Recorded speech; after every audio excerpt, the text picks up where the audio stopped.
This video is going to cover the topic of an adding integers algorithm. Be sure the date and topic are at the top of your page. The essential question to guide this video is, what is the rule for adding integers when both numbers are negative?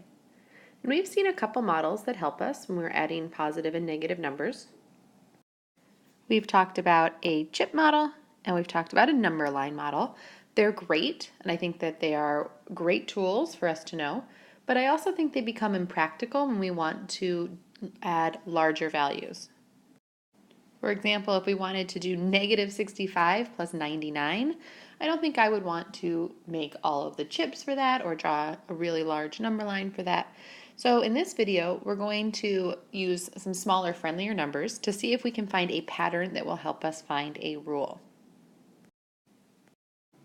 And we're specifically going to focus this time on patterns when both numbers are negative. So we'll have time to look at some of the other combinations later, but this video we're going to focus specifically when both integers are negative. So let's take a look. We'll start with these friendly numbers of negative 5 plus negative 3, and I'm just going to use the chip model to demonstrate. I'll start with my 5 red chips to show that I have negative 5, and then I need to add negative 3, so I'll add 3 more red chips. And since I have no zero pairs, right, I have no way to make 0 here, it looks like if I want to figure out my sum, I just have to count up all my reds. I have 1, 2, 3, 4, 5, 6, 7, 8. So it's 8, but of course these are all red, so they are negative 8. Okay, so that's one example. Here's another, negative 6 plus negative 1. And again, I'm going to use my chips here. I'm starting with 6 red chips, and you can see that I've now added 1 more red chip. And again, there are no zero pairs, so to figure out my total, it's as straightforward as adding them up. 1, 2, 3, 4, 5, 6, 7. But of course they're red, so they are still negative, right? So it is a negative 7. And I'm wondering at this point if you are seeing a pattern. You probably are.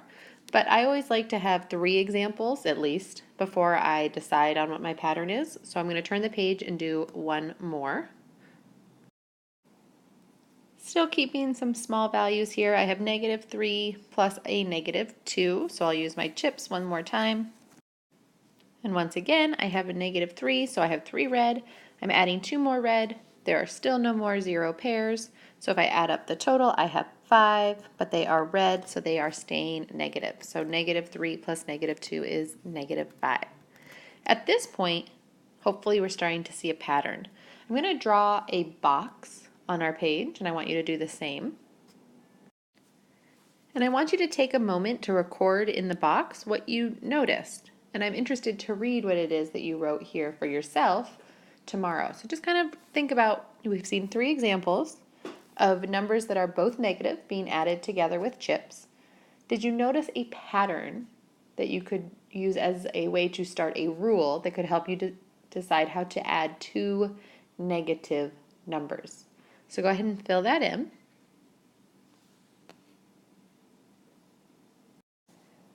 So here's what I noticed, and you can write this to the side of your observations.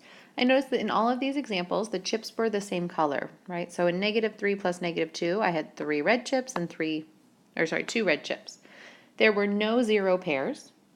So basically what I was doing was adding the 3 plus the 2, the absolute values of the 2 things, and getting 5. But then my answer needed to be negative, so it became a negative 5. So by that logic, right, I have negative 10 and negative 9. In my head I can think, okay, I would be using red chips for both. I would figure out, all right, all together, the absolute value, let's see, 10 would be the absolute value and 9 would be the other. Altogether, 10 plus 9 is 19, but my answer needs to remain negative. So my answer would be negative 19, right? And let's try this one, right? If I had negative 15 plus negative 3, they're both negatives. There won't be any zero pairs to cancel out here. So I would have 15 red and another 3 red. That would be 18 altogether. But of course, it's not a positive 18. It would be a negative 18. I'm going to list 3 more questions for you to try this with. for us to check tomorrow. So you will no longer need to draw a model for this, but I do want you to think about what the rule would be that would help you get these answers. So have each of these three answered in your notebooks for class tomorrow. And remember, the essential question of the video was, how do we add integers when they are both negative? And we wanted a strategy that didn't require us to use chips or number lines, because sometimes the values are just too big.